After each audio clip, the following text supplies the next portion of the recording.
Hello, one and all, and welcome to the podcast. We call it the Fantastival with myself, Steve Nussbaum. In the podcast, I invite my guests to come on and talk to me all about their musical taste, their memories, their experiences, and they get to collate their fancy festivals, which I have christened Fantastivals. I hope everyone is well.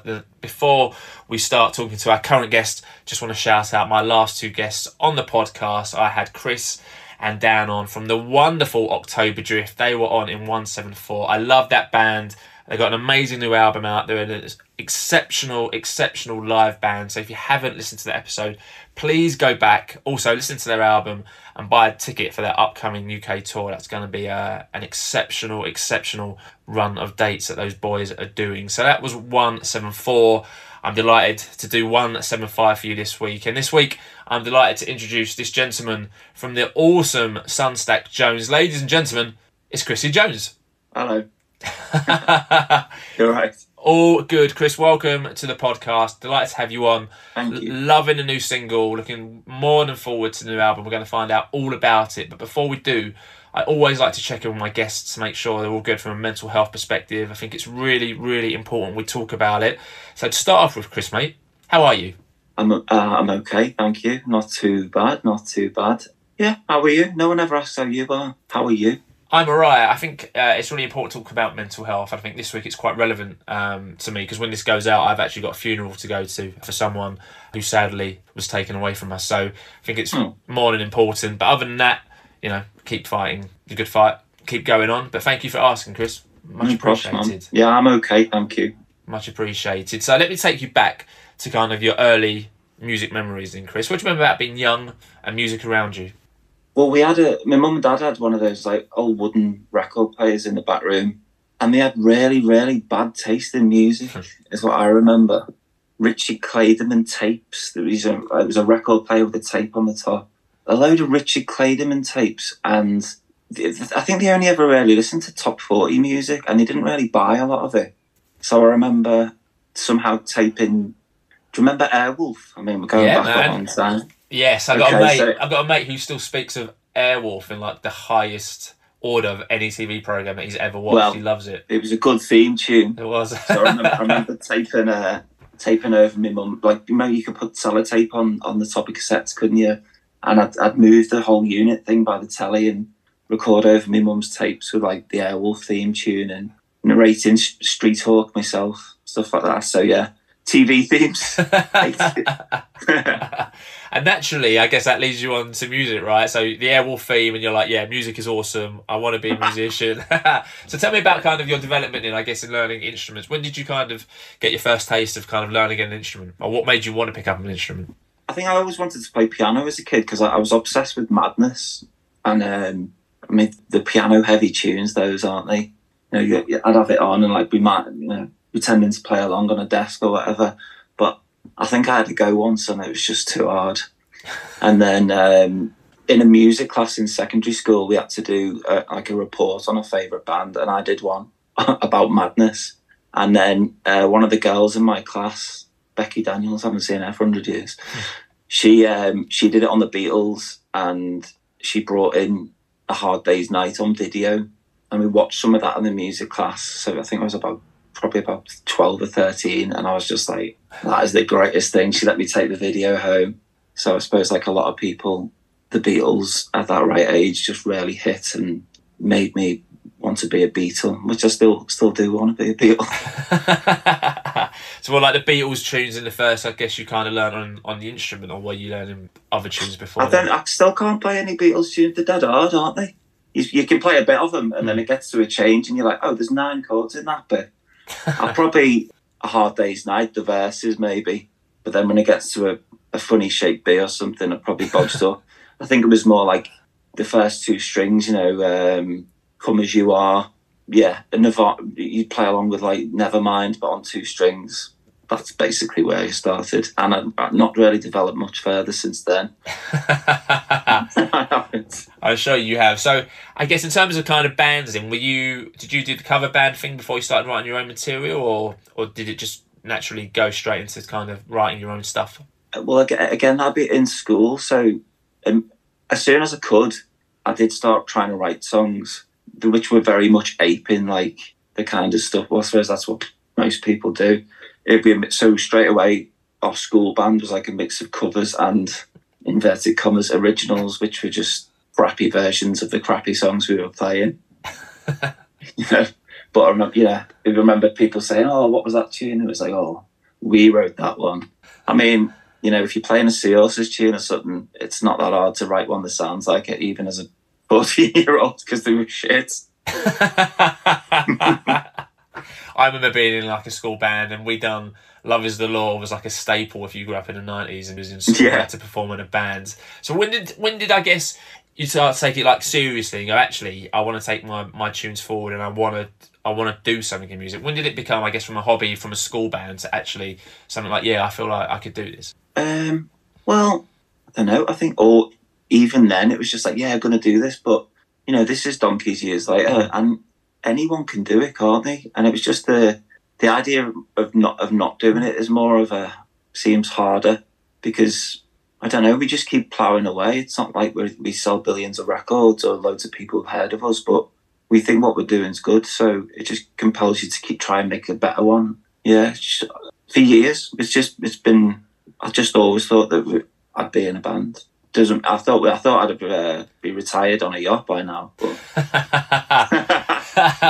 that's just the way the cookie crumbles. Mate, maybe one day, you never quite know. So the band you're in, obviously, Sunstack Jones, been going for quite a while. So I guess give us a bit of a rundown of kind of Sunstack Jones, how that kind of started, because you've been going for quite a while, right? So we're also going to talk about a new album, but your first album actually came out like in 2012. Yeah, well, I think so. But all of us separately have been in different bands for years, so like in our 20s and stuff. And we were getting towards the end of our 20s, and it was like, none of us are signed, none of us can get anywhere. Why don't we just drop what we're doing and just make a record, not worry about it? So it started off with, my brother Rich is the drummer. So I said to him, let's just write it instead of practicing for gigs, because we were playing loads all the time in other bands and stuff. But you know what it's like, if you play on a Tuesday and a Friday and a Saturday, it's the same thing, innit? You get 5 cans of beer off the promoter and then asked why you haven't promoted the show. And it's like, well, you're the promoter, you promote the show. So we're just like, let's forget that and make a record. So the idea with that first one, so that was probably like 2010, we started, let's write the tunes. And me and him would just go in and we got all the parts down and then just decided to record it and like put it out ourselves, just so we could say, oh, we've got a record out, it's on vinyl, yada yada. And then we got laughin, because I used to live with him in Leeds, and he's amazing. And I'd always wanted to be in a band with him, but he was in another band. So I was like, well, we've got these tunes. Do you want to play on them? Because his band had split up. And he listened through and he's like, yeah. So we kind of recorded that, having only me and Richie. I'd only really rehearsed that in the room. But it was just really easy, because we that's all we'd done for a good 6 months. So all the parts were tight. So we just recorded it really quick. And it cost nothing as well then. It was like, I think we went in the studio 2 days. That was like 200 quid. And it was only about 400 quid to get like 500 records printed back then. So then once we'd sold 100, we'd made our money back. So then it was like, all right, we'll just keep it in a pot and always use that for the band, so we don't have to be breaking into our own money and stuff like that. And we did another one. We were all like the 3 of us. And we had, we just got a friend of ours to play bass then, because we kind of split the instrumentation on the first one.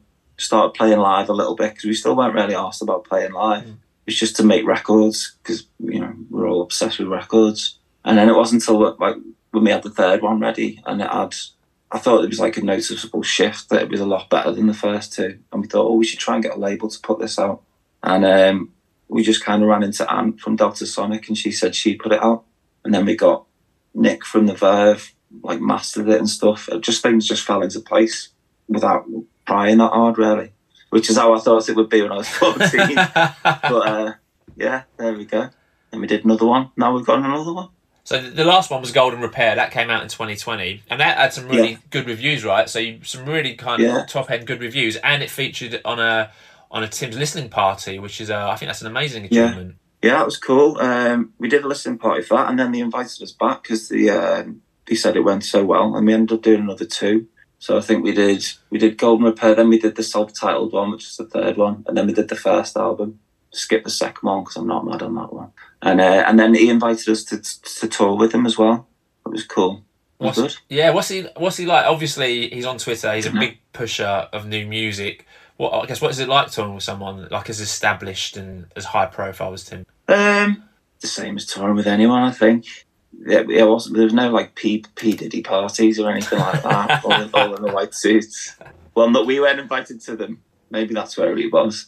But it was I think it was like just after lockdown that, so people were all masked up and that still. And it was really weird for us because Dave, our guitarist, as soon as we put the last album out, like literally that week, pretty much, none of us heard from him again, and we still haven't heard from him. So when we got the offer to do the gigs with Tim, I was like, yeah, okay. And we found another David to take his place. So it was just a really weird time for us, to be honest. I think that like added to it taking so long for us to get this one done, because everything was in a bit of upheaval. Like we don't know where the guitarist is. Yeah, it's weird. We'll put it in the book one day.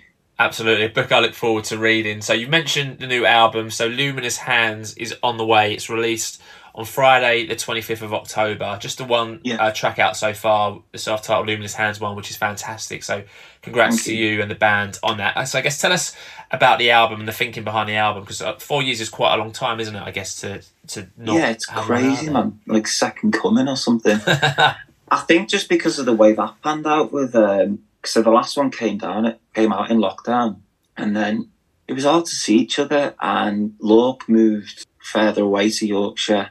Booney, David, who joined us at that time with Tim, he lives in the same place, like Hebden Bridgeway. It came hard to rehearse and stuff. And I think about half of it was probably done 3 years ago. But I don't know, life it changed, didn't it, after that thing. So it just seemed to drag on and take ages. The record label we were on, they folded as well. So we just thought, you know what, it's not worth just trying to chase somebody to get it out. Let's just take our time and enjoy making it. And, it could have been a triple album at one point, but too much information, I think. And we just wanted to be as good as it could be. So what you're left with is what we deem to be the best. I'm very much looking forward to hearing the album in its entirety. And I believe Simon from the Verve has helped with this one. Yeah, he did the last one as well. So he's got a studio outside Chester. So we recorded about half of it with him. The last one we did all of it, but just thought we need to change it up, because you can keep making the same record forever, can't you? Because we all loved the last one. And obviously it got like great reviews and stuff, but you're always like moving ahead, because you change, don't you? Like even now, like we're preparing for this new one to come out, but I think things are ticking away because it's been years in the making. We're already like an album ahead of ourselves in the mind, so it's a funny one. But yeah, he did, and he's really cool. So what can Sunstack Jones fans expect from this album that I guess might not have been on the last one? Because like you said, every album kind of evolves, and I've heard the differences between each album, and obviously I've only heard one track from this one. So I really love the last album, Go On Repair. I was listening to it before we recorded and love the sound and kind of the flow and the feeling of that album. I guess what's the difference in this one to the last one? I think it's a bit darker and there's a lot more ambient sound on it, really. I think it's a bit more, oh God, this is going to sound pretentious as fuck, lyrically united. It's a bit more lyrically united. I think it has to be, it's best listened to through all the way through to get the full picture of it. But it's definitely darker and more ambient. Not the other thing I just said. So it is on physical, so it'll be on streaming, obviously, these days. But it is available for pre-order. So you've got a lovely looking vinyl, listeners, or anyone can pre-order, and a CD as well, right? Yeah, I mean, it's worth buying the vinyl just for the cover because it's amazing. We got an artist that we love called Kat Spillman. We asked her if we could use one of her paintings, just thinking she'd say no chance. And she was like, yeah, no problem. So that was amazing. So, you're getting a piece of art, visual art, and audio art. Amazing. Yeah, Aviate website. It's on our Bandcamp, and it'll be streaming for all the tight asses. Amazing. So that is Friday, 25th of October. You do have a live date coming up on the Saturday, the 30th of November, I guess, in support of that, which I believe is already sold out, but well worth talking about because the bill in itself is a tremendous bill. Yeah, it's class. We've got Marvin Powell and we've got Pete from Aviator, so like Shaq, Bunnymen, Cast. That's going to be brilliant. Can't wait. I mean, we're trying to keep.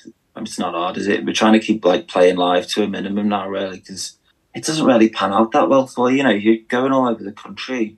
It's hard getting 5 men in a room to rehearse. So when we do them, we want to pick something a bit weird and a bit nice and a bit interesting for people to go to. There will be more in the new year, but I think we're just going to do that this year, and it should be a nice night. I actually went there. It's in Thornton Huff. Have you ever been there? No, when I was actually like looking at it, I was like Thornton, and I was like Thornton Huff Village Club. Yeah, it's mad. I accidentally drove there. I was trying to drive somewhere else, but I got lost, and I ended up there the other day.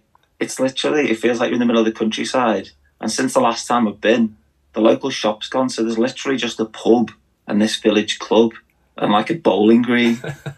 It's gonna, it'll be fun. It's proper, man. I look forward to seeing the photos and the videos that I'm sure will kind of float around social media. But yeah, great lineup, like you said, Pete and Marvin, both great artists. So in terms of kind of what you're listening to now, Chrissy, anything that you're listening to at the moment that's on your hi-fi or that you're streaming at all? Well, I've got really into jazz over the last couple of years, so I've just been buying loads of Blue Note records, really. What was I listening to last night? I don't know how you say it. Utah Hip. Have you heard that? No. It's like a jazz pianist from like, I don't know, the 50s, I think it is. I had that on yesterday, but that's all I've been listening to, really. But I have these like periods where I'll just like only listen to one band for like 3 months at a time. So they've been on the record player and in my headphones and I've been more crying. For some reason, I've been listening to Joy Division non-stop for the last week. Don't know what that says about my headspace, but that's been dead good because they were amazing. Yeah, quite a great band. So next Sunstack record in, jazzy with a hint of Joy Division. I look forward to Yeah, maybe. Maybe. So this podcast is all about you collating your fantasy festival. Are you a big fan of the festivals? You've been to many? You like going to festivals? I think I've probably been to all of them at some point or other, apart from Glastonbury. I think all the other lads in the band have, but I can't be bothered with that.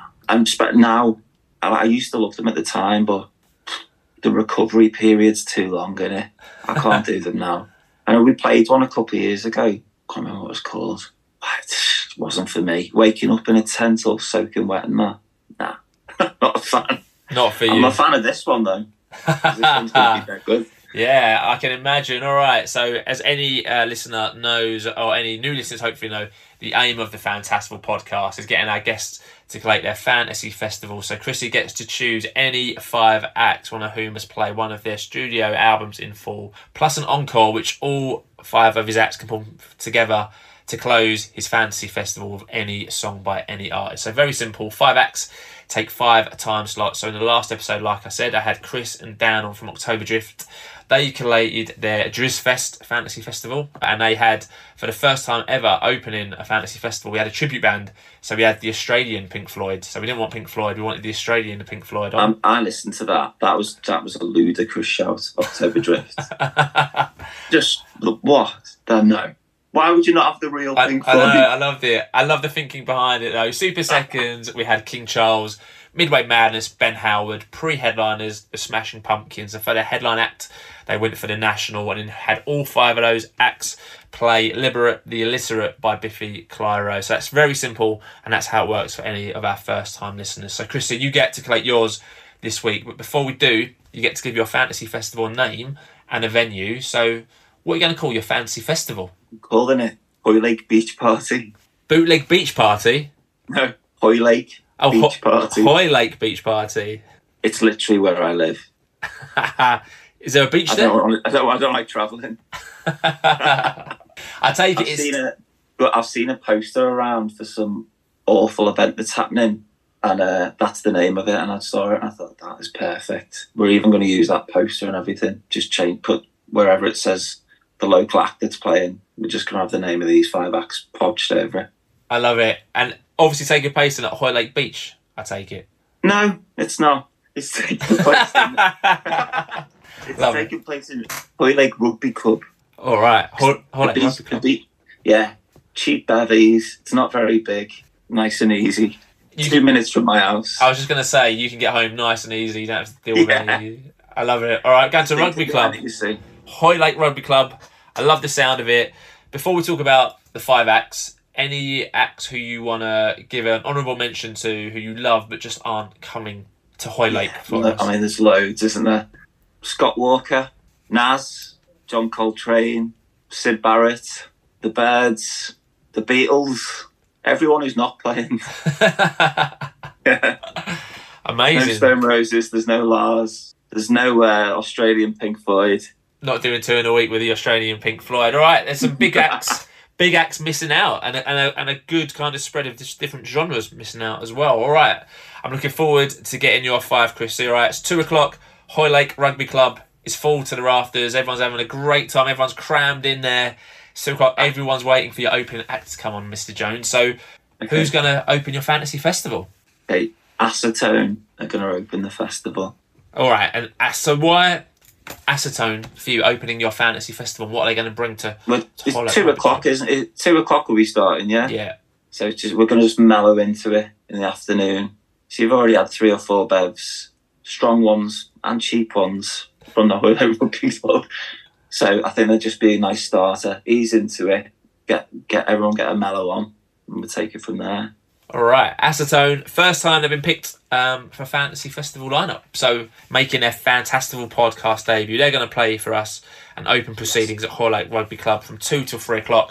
We'll take a half-hour break. That takes 3:30 time for your Super Seconds. So, Chrissy, who's going to be your Super Seconds act? Okay, whoa, I did struggle here. I'm going to go with trumpeter Lee Morgan. So, I mean, we're beaming them back from the afterlife, most of these people, I think. But yeah, just to continue the theme, but then, take the emphasis off the guitars for a bit, get a nice jazz quartet up, people can go back to the bar, mill about, nice and smooth. All right, great stuff. Lee Morgan, I don't even have to look at my sheet of who's been on the podcast before. I know this is the first time Lee Morgan's been picked, and a nice bit of jazz for your Super Seconds. All right, Lee Morgan, Super Seconds, great shout. Going to give us an hour from 3:30 till 4:30. We'll take another half-hour break. That'll take us to 5:00. And time for your Midway Madness act. So who are you going to have, Chris, for your Midway Madness act? This is where I want to do the... because we have one that plays the album in full, don't we? Yeah. So I want to have the Sundays doing reading, writing and arithmetic. Great shout. All right, so the Sundays, I think they were mentioned 2 weeks ago by Amelia Coburn, who didn't make her lineup. So I guess for you, why are they going to make your lineup, and why that album, I guess, and Chris in particular? Well, I never saw them live. And I've just loved them since I was a teenager, and particularly that album. I mean, that's probably one of the things I've listened to most of my life, and I just love to see them.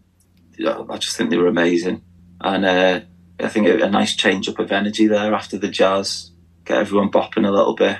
Yeah, I love them. That's why. All right, great shout. Sundays making their Fantastival Podcast debut as well, so we're free for free. Yes. For new acts. They're going to play reading, writing and arithmetic in full and really bring something with your Midway Madness. All right, they are going to take a half-hour break, as we all are, and that'll take us to 6:30. So 3 acts down, 2 acts left. So, Chris, who's going to be your pre-headliners who are going to get an hour and a half to play for you?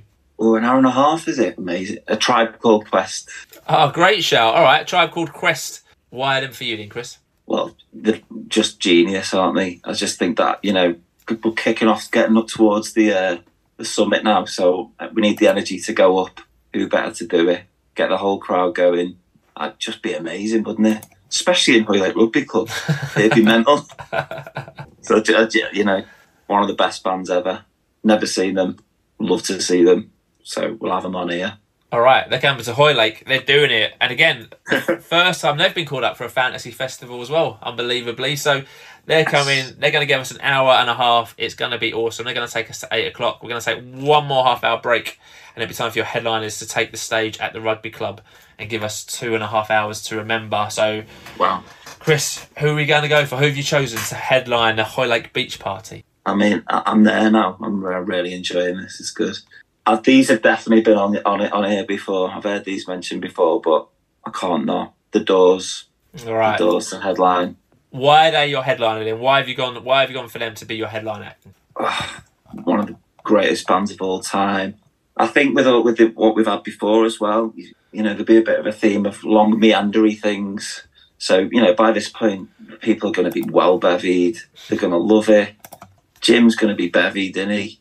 It finishes quite early, this festival, so we'll get the pub with Jim afterwards, show him around Hoylake. It'd just be amazing, wouldn't it? The Doors, man. I just absolutely love them. I know they get like a lot of you read a lot of things like, oh, you're supposed to grow out of them when you're not a teenager anymore. But it's like, no, you just don't get it if you don't like them. Something wrong with you. It's just like a perfect band. They're like mythical creatures or something. How can he have been a real person? When you read about his life and stuff, it's just mental, isn't it? How did that happen? So I'd love to see. I'd just love to see that. All right, that's a pretty good festival, that, isn't it? That's a pretty good lineup, I would say. 5th time the Doors have been chosen. And you also now have something in common with Pete Wilkinson. Not only the fact you're going to play together on the 30th of November, but you both chose the Doors as your headliners for your fantasy festival. There we go. Well, I might go to Pete's festival as well then. Absolutely. All right, so the Doors are going to give us 2.5 hours, and then at 11 o'clock they're going to welcome back on stage a tribe called Quest, the Sundays, Lee Morgan, and Acetone. That's quite a varied lineup we've got on your stage. It is, but that'd work, wouldn't it? It would. I could see that working. That'd be amazing. That absolutely would. And Chris, they're all looking at you going, right, we've got one more song to go for it in Hoylake Rugby Club. What are you going to have your fantasy festival lineup play to close your fantasy festival? Okay, well, I'm bootlegging the whole gig to put out on vinyl. And I'm going to get them to do one of our tunes so we get some cash off it. So they can do the title track of our last album, Golden Repair, because it's an instrumental. So there's plenty of room to wander off for everybody there. I like it. That's a great show. Obviously, Sunstack Jones can come tactic, out. But it needs to be done. Yeah, mate, Sunstack Jones are welcome to come out and play as well to make up the... we wouldn't be able to after all that, would we? I wouldn't be able to. The drummer might be okay, but nah. I'll just watch. Any applicable members of Sunstack Jones who are still standing will be available and invited on the stage if they wish to. Okay, all right, let's lock that one in then. It sounds amazing to me. So we got the Hoylake Beach Party taking place at Hoylake Rugby Club. Open act, we've got Acetone. Super Seconds, we've got Lee Morgan. Midway Madness, we've got the Sundays, and they're going to play their album Reading, Writing and Arithmetic in full. Pre-headliners, we've got a tribe called Quest. Headlining, we've got the Doors, and for their encore, they're all going to play Golden Repair. Sounds like an awesome fantasy festival to me, Chris. Are you happy to lock that one into the Fantastival Vaults? Definitely, man. Slot it in. Love it. That is in. Hoylake Rugby Club have taken our booking. It's in. They're happy. It only cost us £100 as well to hire out, so we're in the money here, man. Oh, mate, pure profit. Pure profit on this one. Don't normally go for profit in these, but we've got to take advantage of it. All right, so Chris, before I guess wrap this one up then, we have got the album out on the 25th. I'm really looking forward to hearing that. We've got the gig on the 30th. I guess what do you want out the next few months, or what the next few months look like for you? What are you hoping to do, I guess, with this album? I just want as many people as possible to hear it, because I think a lot of people would like it if they did. But we'll just plug away as we do. We'll get some gigs in for the new year, and then make another one. But you should listen to it because it's good. I'm sure it is. If people are listening to this podcast and aren't aware of the best places to find Sunstack Jones, let's give a shout out for any websites, any social media, Chris. So where are the best places to go for you, for people to find? Well, the record, go to AV8 Records, I think .co.uk. We're on Instagram, Twitter. I believe there's a Facebook that gets updated every 8 years. Just type it in.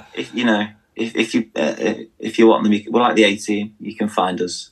And obviously on all streaming sites, right? So Spotify, Apple. I think you're on Bandcamp as well, right? So Bandcamp is a good platform to buy. Bandcamp's good for us because then we can see what's been going on as opposed to the other ones. But it's on all the streaming things. Someone told me we were on something the other day. I've never even heard of it. Deezer. What's Deezer? Who uses it? Who uses the ones that no one's heard of? But it's everywhere. It's everywhere for everyone.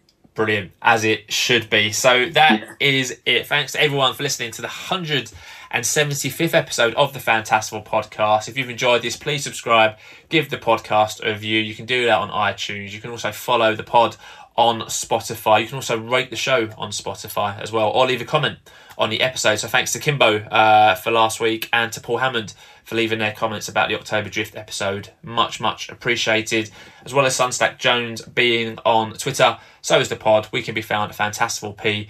We are also on TikTok And you can find us on TikTok at Fantastival Podcast. And you can also email the pod at fantastivalpodcast@outlook.com. Unfortunately, on the pod, we don't play music, but I'll get some tracks from Chrisy of his chosen acts for his fantasy festival and any other acts who he wants to put on to his playlist. We'll get a nice playlist for you, so scroll up in the episode description and there'll be a nice little link there, and go and check out the music that we have selected. So Chrisy, it's been a pleasure talking to you. Great lineup, great chat. How have you found coming on the Fantastival Podcast? Oh, I've loved it. Thanks for having us, man. I love this podcast, so it's an absolute pleasure to be on. You do a good job here. Oh, thank you very much. I wish you all the best with the album. Look forward to hearing from it, and look forward to all the engagement and comments that will surely come from the album. So that's it for me. I'll be back next week with episode number 176. So please make sure to join me for that one. But until then, stay safe, my Fantastival friends. Please continue to spread the word. And that word is Fantastival. Thanks for listening.